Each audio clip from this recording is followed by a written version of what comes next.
স্বল্পোন্নত দেশের তালিকা থেকে বাংলাদেশের উত্তরণের প্রস্তুতি পর্যালোচনায় রাজধানীর আগারগাঁওয়ে পরিকল্পনা মন্ত্রণালয় এই কর্মশালার আয়োজন করে অর্থ মন্ত্রণালয়। এতে অংশ নেন অর্থ ও পরিকল্পনা মন্ত্রী আমির খসরু মাহমুদ চৌধুরী।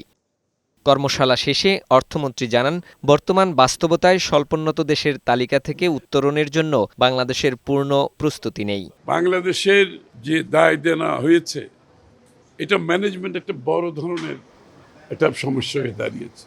কারণ আমরা আগামী দিনে যে ফাইন্যান্সিংগুলো করব, এখানে কস্ট অফ ফাইন্যান্সিং আমাদেরকে চিন্তা করতে হচ্ছে। বিএনপির ম্যানিফেস্টো আমরা যদি সময় মতো, যেটা আমরা ইনশাআল্লাহ আমরা ইমপ্লিমেন্টেশন করছি, এগুলো সম্পাদন করলে যে ক্যাপাসিটি বিল্ডিংয়ের যে কথাটা আছে সেটা হয়ে যাবে।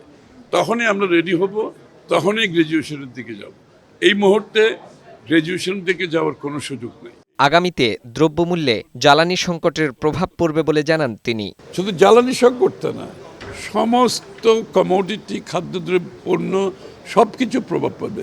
টোটাল সাপ্লাই চেইন ক্ষতিগ্রস্ত হচ্ছে এবং সব কিছুতে আগামী দিনে দ্রব্যমূল্য বাড়বে, এ ব্যাপারে কোনো সন্দেহ নেই। আগামী নভেম্বর মাসেই স্বল্পোন্নত দেশ থেকে আনুষ্ঠানিকভাবে উন্নয়নশীল দেশে উত্তরণের জন্য নির্ধারিত রয়েছে বাংলাদেশের। বর্তমান অর্থনৈতিক প্রেক্ষাপট ও বৈশ্বিক পরিস্থিতি বিবেচনায় এই সময়সীমা ৩ বছর পেছানোর আবেদন করেছে সরকার।